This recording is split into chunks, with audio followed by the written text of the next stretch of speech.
اس کی زندگی کو اس سے جدا ہوئے 1.5 ماہ ہو چکا تھا۔ اب مضبوط شخص ہمت ہار رہا تھا۔ نہ چاہتے ہوئے بھی وہ اپنے ہاتھ پاؤں اب بے جان ہوتے محسوس کر رہا تھا۔ اس عرصے میں اس کے ہاتھوں فنا ہونے والے انسانوں کی تعداد اس کی اب تک کی زندگی کی تعداد سے 3 گنا تھی۔ اسے اپنے وجود سے ہر وقت انسانی خون کی بو محسوس ہوتی تھی، وہ بو جس سے اس کی بیوی کو کوفت ہوتی تھی، جس کے ہوتے ہوئے وہ نازک سا وجود اس کے قریب آنے سے بھی کوفت محسوس کرتا تھا۔ اب تو سلطان کو بھی خود سے کوفت محسوس ہونے لگی تھی۔ اس کے جانے کے بعد وہ اب اس کی گھر کی دہلیز میں داخل ہوا تھا۔ ایک قدم ہال میں رکھتے بے اختیار ہی اس کی نظر صوفے پر پڑے سفید پھولوں کے اس گلدستے پر پڑی۔ وہ مرجھا چکے تھے، ان کی پتیاں سوکھ کر اپنا رنگ بدل چکی تھیں، اپنی ٹہنی سے علیحدہ ہو کر وہ زمین پر ہر جگہ بکھری ہوئی تھیں۔ سلطان نے ایک نظر اسے دیکھا اور اس کی نظر جگہ جگہ لگے پھولوں پر پڑی۔ سب کے سبھی مرجھا چکے تھے۔ ہمیں ان پھولوں کو کھلتا رکھنا چاہیے۔ اگر ہم انہیں زندہ رکھیں گے تو یہ ہمیں زندگی فراہم کریں گے۔ وہ سختی سے آنکھیں میچ گیا۔ خود پر سے وہ وحشت ناک بو دور کرتا۔ وہ خود کو انتہائی کمزور محسوس کر رہا تھا۔ اس خوبصورت گھر میں اب وہ پرسکون سی ہنسی نہیں گونجتی تھی۔ اس کی چڑیا کی چہچہاہٹ اب کہیں نہیں تھی۔ ہال میں وہ ہر جگہ حسرت بھری نگاہ دیکھتا شل سا کھڑا تھا۔ اچانک ہی اس کے پاؤں سے کچھ ٹکرایا۔ سلطان نے گردن جھکا کر دیکھا۔ وہ پیاری سی بلی اونچی آواز نکال کر اسے دیکھتی اس کے پاؤں میں بیٹھی تھی۔ وہ چلتا ہوا صوفے کی پشت سے ٹیک لگا گیا۔ وہ پھر سے اس کے قدموں میں بیٹھی بلند آوازیں نکال رہی تھی۔ سلطان نے بے بسی سے اسے دیکھا۔ نہیں ہے وہ یہاں، وہ مجھے اکیلا چھوڑ کر کہیں چلی گئی ہے اور میں اسے واپس نہیں لا پا رہا۔ وہ اچھل کر صوفے کی پشت پر آ کھڑی ہوئی۔ وہ اس سے کچھ فاصلے پر پنجوں کے بل کھڑی اسے دیکھ رہی تھی۔ میں بے بس ہو چکا ہوں، میں ہار چکا ہوں، میں اسے ڈھونڈ نہیں پا رہا۔ کہاں سے ڈھونڈوں اسے، بتاؤ آخر کہاں سے؟ وہ کندھے جھکا گیا۔ لوسی نے بلند آوازیں نکالتے اس کے کندھے پر اچھل کے دونوں پاؤں رکھے۔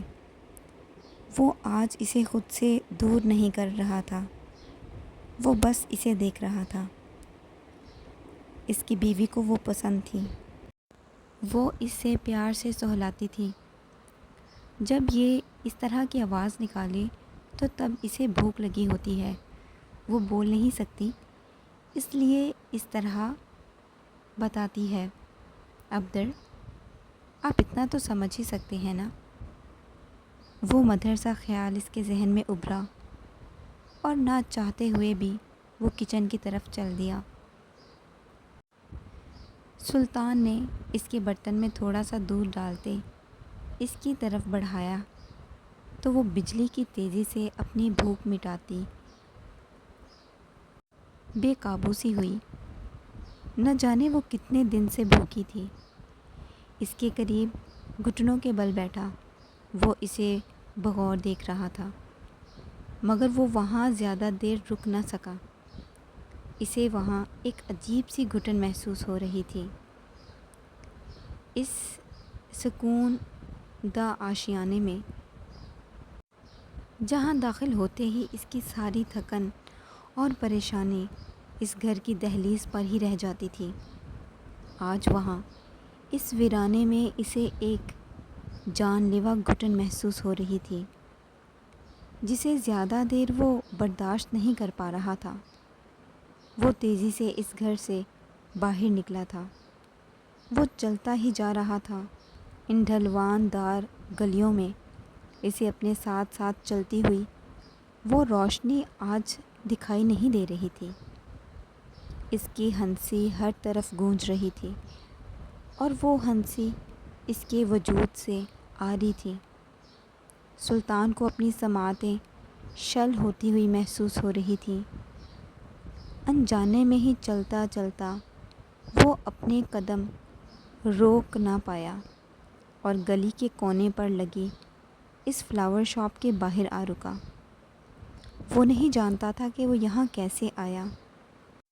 اسے نہیں معلوم تھا کہ وہ کس طرف چل رہا تھا، کس راستے پر۔ نہ چاہتے ہوئے بھی وہ اندر داخل ہوا۔ وہ شاپ اب ویران تھی۔ وہاں پھیلی ویرانی دیکھ کر وہ بینچ پر ڈھہ چکا تھا۔ دروازہ کھلنے پر وہاں لگی گھنٹی کی آواز بلند ہوئی، جو وہاں موجود اس خاتون کے کانوں تک آ پہنچی تھی۔ گھر کا دروازہ کھلا۔ اس نے جھک کر دیکھا تو اس کی نظر اس مضبوط اور ضدی انسان پر پڑی۔ سست قدم اٹھاتی وہ اس سے کچھ ہی فاصلے پر آ بیٹھی۔ میری ہمیشہ ہی یہ حسرت رہی تھی کہ تمہیں اس شاپ پر خود سے آتا دیکھوں۔ تم یہاں آؤ اور اس ویرانے کو بہار بنا دو، مگر آج تمہیں اکیلا دیکھ کر میرے دل کی رہی سہی جان بھی نکل چکی ہے۔ سلطان، وہ گردن جھکا گیا۔ میری بچی نہ جانے کس حال میں ہوگی۔ وہ بینچ کے کناروں پر گرفت مضبوط کر گیا۔ وہ خاموش تھا، اتنا خاموش کہ اس کی چلتی سانسوں کی آواز بھی اس کے وجود تک ہی محدود ہو کر رہ گئی تھی۔ میں ہار چکا ہوں۔ میں اسے اپنی زندگی میں کھو چکا ہوں۔ میں بد نصیب ہوں، آپ کی طرح۔ یہ بد نصیبی میری قسمت میں لکھنے والی آپ ہیں۔ وہ پرکشش خاتون اپنے آنسو نہ روک سکی۔ ہاں، میں بد نصیب ہوں۔ مجھے اس دنیا میں نہیں ہونا چاہیے تھا۔ ایک کلنک ہوں میں، جو کتنی ہی زندگیوں کو سیاہ کر گئی۔ وہ روتی ہوئی زمین پر جا بیٹھی۔ وہ بے بسی سے اسے دیکھ رہا تھا۔ جب سے یہ معلوم ہوا ہے کہ وہ صنم کی بیٹی ہے، میں خود سے نظریں نہیں ملا پا رہی۔ سلطان، یوں لگتا ہے اگر خود کو آئینے میں دیکھوں گی تو اپنا چہرہ نوچ ڈالوں گی۔ سلطان کے اعصاب تنے۔ اس نے نگاہ گھما کر اس خاتون کو دیکھا۔ وہ بلند آواز میں رو رہی تھی۔ صنم؟ اس نے متذبذب نگاہ سے اسے دیکھا۔ یہ نام بہت دفعہ سن چکا ہوں، مگر اس شخصیت سے ناواقف ہوں۔ آخر کیوں؟ کون ہے وہ عورت؟ وہ ماتھے پر شکنیں لیے اسے دیکھ رہا تھا۔ ارگل کی متواتر سے چلتی ہچکیاں تھیں۔ اس نے نگاہیں اٹھا کر اس شخص کو دیکھا۔ سلطان کی نگاہیں اس پر گڑی ہوئی تھیں۔ ایک اعلیٰ ظرف عورت، زندگیوں میں بہار لانے اور بجھے دلوں میں روشنی اور امید جگانے والی وہ مہر صنم خان تھی، مہر داؤد علی خان کی اکلوتی بہن۔ سلطان کی سانسیں ایک دم ہی شل ہوئیں۔ تمہاری تھی وہ گردن جھکا گئی۔ وہ ایک پل میں اپنی نگاہیں نہ جانے کتنی دفعہ ادھر ادھر گھما رہا تھا۔ ایک پل شفا اور صنم داؤد کے بلانے پر پاکستان سے یہاں آئی تھی۔ داؤد کی جاب تھی یہاں اور ان دونوں کی پڑھائی۔ پڑھنے کی غرض سے آئی وہ بہادر لڑکی محبت کر بیٹھی، محبت بھی ایک کم ظرف اور نیچ آدمی سے۔ وہ سچی اور شفاف تھی، مگر اس آدمی نے اسے رسوا کیا اور اس رسوائی کی وجہ سے یہ بد نصیب عورت تھی۔ اپنی بات کے اختتام پر وہ گردن جھکا گئی۔ میں نے سب برباد کر دیا، سب کچھ۔ میں نے محبت کی تھی مگر اسے غلط استعمال کیا۔ میں اندھی ہو چکی تھی، میں بے لگام ہو چکی تھی۔ میں ملائکہ کو بہت چاہتی تھی، میری زندگی تھی میری بہن میں۔ بابا کو بہت دفعہ سمجھایا تھا، مگر وہ اس گھٹیا شخص کے ہاتھوں قید ہو چکے تھے۔ پیسے کا لالچ انہیں اور مجھے اندھا کر چکا تھا۔ تم یقین نہیں کرو گے سلطان، مگر میں ملائکہ کو بچانا چاہتی تھی۔ سلطان کے حواس بے قابو ہو رہے تھے۔ اس کا بس نہیں چل رہا تھا کہ وہ اپنے سامنے بیٹھی اس عورت کی ہر ایک سانس اپنے ہاتھوں سے نکالے۔ آپ جھوٹ بول رہی ہیں، آپ انہیں چاہتی تو یوں سرے عام اس گھٹیا آدمی کے ہاتھوں میں نہ سونپتی۔ وہ لب میچے بولا تو ایرگل کی گردن مزید جھک گئی۔ تم مجھے مار کیوں نہیں دیتے سلطان؟ یہ زندگی عذاب ہے میرے لیے، اور یہی آپ کی سزا ہے۔ وہ لب میچے بولا۔ وہ بلند آواز میں رو دی۔ میری بچی، میری عشا، میں نہ ہوتی تو تم ایک مکمل زندگی گزار رہی ہوتی، تم لوگوں سے نگاہیں فخر سے ملاتی۔ وہ مضبوط شخص اپنی جگہ سے اٹھا اور تیزی سے اس شاپ سے باہر نکلا تھا۔ وہ مزید سننے کی ہمت نہیں کر پا رہا تھا۔ اسے اپنی سانسیں خود پر بوجھ محسوس ہو رہی تھیں۔ سڑک پر چلتے وہ آس پاس سے بے نیاز تھا۔ تو تم میری تھی، ہمیشہ سے ہی تم میری تھی عشا، تو تم کیسے خود کو اکیلا سمجھ سکتی ہو؟ تم کیسے کہہ سکتی ہو کہ تمہارا اس دنیا میں کوئی نہیں؟ تم میری ہو، میری ہی تھی، تم میری ہی رہو گی۔ خشک آنکھیں لیے وہ بنا کسی تاثر سڑک کے بیچوں بیچ چلتا ہوا جا رہا تھا۔ مجھے میری بیوی چاہیے، زندہ سلامت۔ وہ مضبوط شخص کندھے جھکائے بیٹھا تھا۔ مقابل اس نیلی آنکھوں والے لڑکے کے اندر ایک شدید طوفان برپا ہو چکا تھا۔ مل جائے گی، فکر مت کرو، عثمان بے نے ایک مضبوط آواز میں اس ہارے ہوئے شخص کو ایک ہلکی سی امید دلائی، اور وہ بھرپور مرد الرٹ ہو چکا تھا۔ اگر اس لڑکی کو کچھ بھی ہوا تو تم سمیت تمہاری نسلوں تک کے ٹکڑے کر کے ترکی کے ہر کونے میں دفن کر دوں گا۔ اس کی آواز میں ایک غضب تھا۔ مقابل گھٹنوں کے بل بیٹھا شخص اس غضب کے زیر اثر سر اٹھانے کی ہمت نہیں کر پا رہا تھا۔ عثمان خان نیازی نے اپنی پاور استعمال میں لانا شروع کی تو سلطان کو اپنی منزل دھیرے دھیرے واضح ہوتی دکھائی دے رہی تھی۔ ایک مکمل دن کے بعد جب وہ ناکام ہو کر اپنے گھر کی دہلیز پر آ رکتا تو اسے اپنے وجود سے نفرت میں مزید اضافہ ہوتا۔ اسے گئے 2 ماہ سے زیادہ عرصہ ہو چکا تھا۔ اس پاگل شخص کی کیفیت بیان ہونے سے عاجز ہو چکی تھی۔ کبھی کبھی وہ اس قدر ہائپر ہو جاتا کہ ہاتھ لگنے والے ہر شخص پر یوں حاوی ہوتا مانو شیطان بھی ایک طرف کھڑا رہ کر اسے دیکھتا اور اس سے سیکھتا کہ تڑپاتے کیسے ہیں، گناہ کسے کہتے ہیں۔ اور کبھی کبھی وہ اتنا بے بس اور لاچار ہو جاتا کہ چلتے چلتے اسے احساس تک نہ ہوتا کہ وہ آخر ہے کہاں۔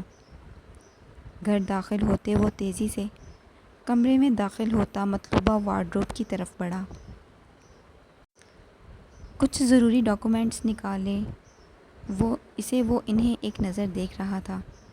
انہیں واپس رکھتے سلطان نے ایک کالے رنگ کی فائل نکالی تو ایک دم کوئی چیز پھسل کر اس کے قدموں میں آ گری۔ اس نے جھک کر دیکھا تو وہ سفید رنگ کی ڈائری اس کی آنکھوں میں لہرا گئی۔ سلطان نے اسے اٹھا کر کھولا تو ایک مرجھایا ہوا سفید پھول ان پنوں سے پھسل کر زمین پر جا گرا۔ وہ اسے تھام کر بیڈ کے قریب آ رکا۔ سلطان نے کالے رنگ کی وہ فائل ایک طرف پھینکی اور وہ سفید ڈائری کھول چکا تھا۔ اس کی نگاہیں ان تحریروں پر اٹک چکی تھیں۔ میری زندگی عبدالباری۔ آپ سے قبل میں ایک نادان اور ناسمجھ لڑکی تھی جو محبت کے شروعاتی لفظ سے بھی انجان تھی۔ میں نہیں جانتی تھی کہ زندگی دیکھتے ہی دیکھتے اتنی بدل جائے گی۔ میری زندگی کے وہ دن جو آپ کی سنگت میں گزرے اور جو گزر رہے ہیں، وہ میرے لیے میرے رب کی طرف سے عطا کیا گیا ایک خاص تحفہ ہے۔ آپ جانتے ہیں، میں نے آپ کو اپنی دعاؤں میں بہت مانگا، تب جب آپ نے کہا تھا میں آپ پر کوئی حق نہیں رکھتی۔ میں نے اپنے اللہ سے کہا کہ مجھے حق دلا دے، آپ پر مکمل حق۔ سلطان کے چہرے پر ہلکی سی مسکان نمایاں ہوئی۔ اور پھر دیکھیں ذرا کیسے آپ کو میرے لیے چنا میرے رب، میرے اللہ نے۔ آپ خود بخود آئے نا میرے پاس دوڑتے ہوئے۔ اسے کہتے ہیں سچی دعا کا اثر جناب۔ وہ مسکرایا۔ مگر پھر زندگی بہت بدل گئی۔ میں ڈرپوک تھی، مگر اب نہیں۔ اب یہ محبت اس قدر بڑھ گئی ہے کہ اب مجھے کوئی ممکن اور ناممکن کے وسوسے میں نہیں ڈال سکتا۔ میں بھی کبھی دعا مانگنے سے پہلے سوچتی تھی کہ یہ قبول ہوگی یا نہیں، مگر اب نہیں۔ اب میں یقین کے اس در پر کھڑی ہوں جہاں میں جان چکی ہوں کہ میرا رب دعا قبول کرتا ہے اور اسے مانگنے کی توفیق بعد میں دیتا ہے۔ کبھی کبھی میں آپ کو سمجھ نہیں پاتی، کبھی آپ سے ڈر لگتا ہے تو کبھی آپ کے حصار سے زیادہ محفوظ خود کو کہیں نہیں پاتی۔ مگر سب باتیں ایک طرف، میرے دل میں آپ کے لیے محبت ایک طرف۔ چاہے جو ہو مگر وہ قائم رہے گی عبدر۔ وہ مسکراتا ہوا بیڈ کنارے آ بیٹھا۔ اس دن کہا گیا کہ آپ کی مکمل شخصیت ایک لفظ میں بیان کروں۔ یہ ناممکن ہے عبدر۔ آپ ایک لفظ کے محتاج نہیں۔ آپ کے لیے ہزاروں کیا لاکھوں الفاظ ہیں، یا شاید اس سے بھی زیادہ۔ آپ وفادار ہیں، بالکل ایک بھیڑیے کی طرح۔ اس کی مسکراہٹ گہری ہوئی۔ مگر جب آپ مجھ پر چلاتے ہیں تو مجھے آپ سے ڈر لگتا ہے۔ مت چلایا کریں نا۔ وہ مسکرایا۔ اس کی لکھی ہر تحریر پر انگلی پھیرتا وہ آپ دیدہ سا ہوا۔ آپ جانتے ہیں، جب آپ میرے پاس نہیں ہوتے تو میں آپ کو مس کرتی ہوں۔ سلطان کی دھڑکنیں ساکت سی ہوئیں۔ چاہتی ہوں آپ میرے پاس رہیں اور میری باتیں سنیں اور ہمیشہ کی طرح مختصر جواب دیں۔ میں آپ کو تکلیف دیتی ہوں، میری وجہ سے آپ پر بہت پریشانیاں ہیں عبدر۔ میں شرمندہ ہوں، مگر میں آپ سے دور کیسے جاؤں؟ ایک آپ ہی تو ہیں میرے، اور کوئی بھی تو نہیں۔ ان مضبوط آنکھوں سے نکلتے آنسو اس کے چہرے کو بھگو رہے تھے۔ وہ خود نہیں جانتا تھا کہ یہ آنسو آخر کیوں نہیں رک رہے۔ وہ مضبوط شخص تو اپنے اندر موجود آنسوؤں کی حس کو ایک عرصہ پہلے ہی مٹا چکا تھا۔ اسے رونا نہیں آتا تھا۔ آپ نے پوچھا تھا نا کہ اگر آپ نہ رہے تو میں کیا کروں گی؟ ایک مچھلی کو اس کی زندگی پانی سے نکال کر خشک اور تپتی ہوئی دھوپ میں رکھ دیا جائے تو وہ کیا کرے گی یہ آپ بہتر جانتے ہیں۔ آپ مجھ سے کیوں دور چلے گئے ابدر؟ آپ مجھ سے لڑ سکتے تھے، مجھے ڈانٹ سکتے تھے، مگر یوں مجھے بیچ راہ اکیلا چھوڑ دیا۔ ایک دفعہ نہیں سوچا کہ میں کیسے خود کو سنبھال پاؤں گی آپ کے بنا۔ میرے پاس واپس لوٹ آئیں۔ سلطان نے آہ بھری۔ اس کی تحریریں اس شخص کے آنسوؤں سے بھیگ رہی تھیں۔ وہ پنہ پلٹتا اور پچھلی تحریر سے زیادہ شدت اس کے مضبوط وجود میں ابھرتی۔ میں بس آپ کے ساتھ ایک مکمل اور نارمل زندگی گزارنا چاہتی ہوں، جیسے سب گزارتے ہیں، ایک لمبی اور پرسکون زندگی۔ آپ پوچھتے ہیں کہ کیا میں آپ سے محبت کرتی ہوں؟ ارے میرے پاگل آدمی، آپ ساری زندگی ہی بدھو رہیں گے۔ آپ کی نگاہوں سے ویسے تو کچھ بچتا نہیں، اور ایک یہ ہی نہیں سمجھ پاتے کہ آپ کی یہ نکمی بیوی آپ سے کس قدر محبت کرتی ہے۔ آپ کہتے ہیں میں بیان کروں۔ یہ جذبے بھی کبھی بیان ہو سکتے ہیں کیا؟ ہم کسی کو کتنا یاد کرتے ہیں، اس سے کتنی محبت کرتے ہیں۔ اس سے جدائی ہمیں کس تکلیف سے دوچار کرتی ہے، اس کے لیے ہم کیا کیا کر سکتے ہیں۔ کیا یہ تمام جذبے بیان کے محتاج ہیں؟ نہیں پاگل انسان۔ میرے رب نے جب یہ جذبے ہمارے اندر پیدا کیے تو ان کی حد بے لگام کر ڈالی، تاکہ یہ ایک راز ہی رہے۔ اظہار کرنے سے بھی کبھی معلوم ہو سکا ہے کہ محبت کی حد کیا ہوتی ہے؟ کبھی نہیں۔ میں آپ سے کبھی خفا نہیں رہ سکتی، ہاں مگر بس ایک بات ہے جس کے لیے مجھے آپ سے ہمیشہ شکایت رہے گی۔ سلطان کی نگاہیں متذبذب ہوئیں۔ آپ میرے اللہ سے دور ہیں، آپ بہت پیچھے رہ چکے ہیں ابدر، اور مجھے ڈر لگتا ہے کہ آپ کہیں اس دنیاوی بھیڑ میں مجھ سے جدا نہ ہو جائیں۔ آپ ایک دفعہ اس کے در پر جا کر تو دیکھیں۔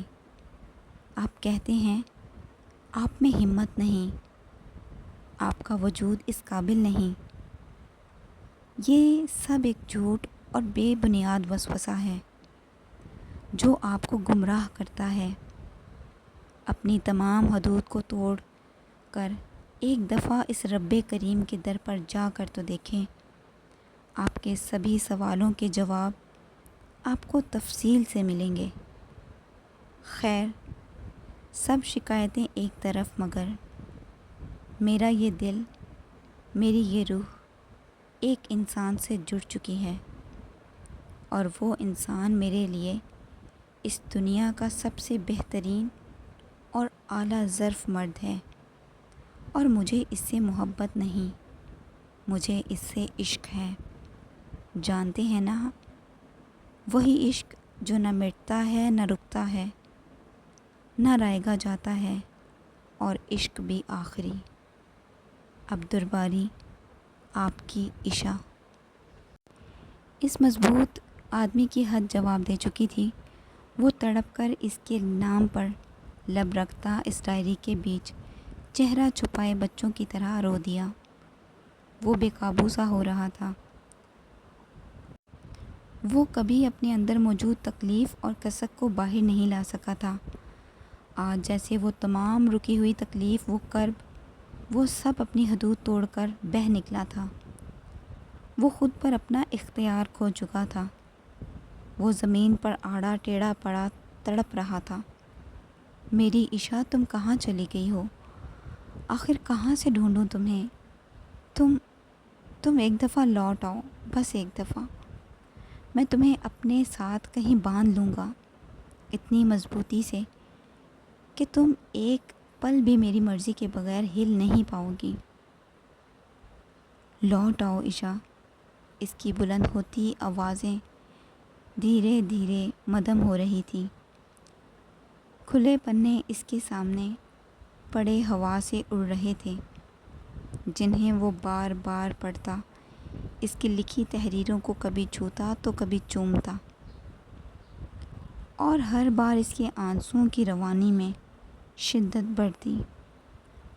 آخر اس کی چلتی ہچکیاں دھیرے دھیرے تھمی تھیں۔ وہ ساکت سا ہوا۔ سلطان کو اس کے قریب ایک نرم سی چیز محسوس ہوئی۔ اس نے نگاہیں گھما کر دیکھا۔ لوسی اسے بغور دیکھ رہی تھی۔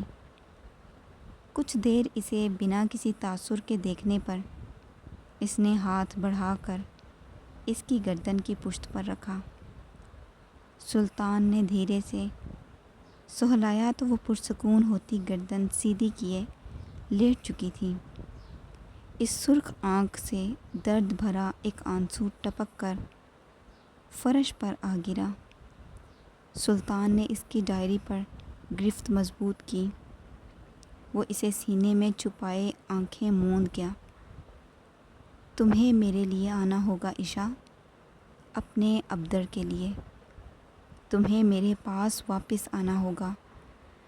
تم میری زندگی میں موجود نہ ہوئی تو میں خود نہیں جانتا کہ میں کیا کر بیٹھوں گا۔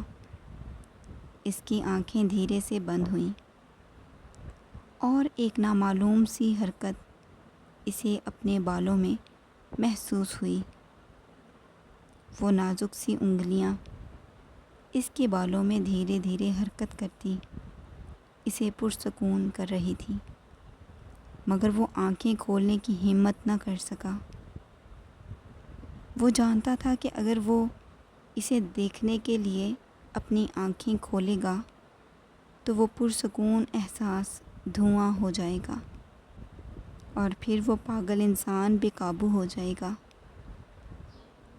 وہ بس اسے محسوس کرنا چاہتا تھا، جو بس آنکھیں موندنے پر ہی کر سکتا تھا۔ کسی چھوٹے سے بچے کی طرح سسکتا ہوا وہ پرسکون حرکت محسوس کرتا نہ جانے کتنے ہی دنوں بعد سویا تھا۔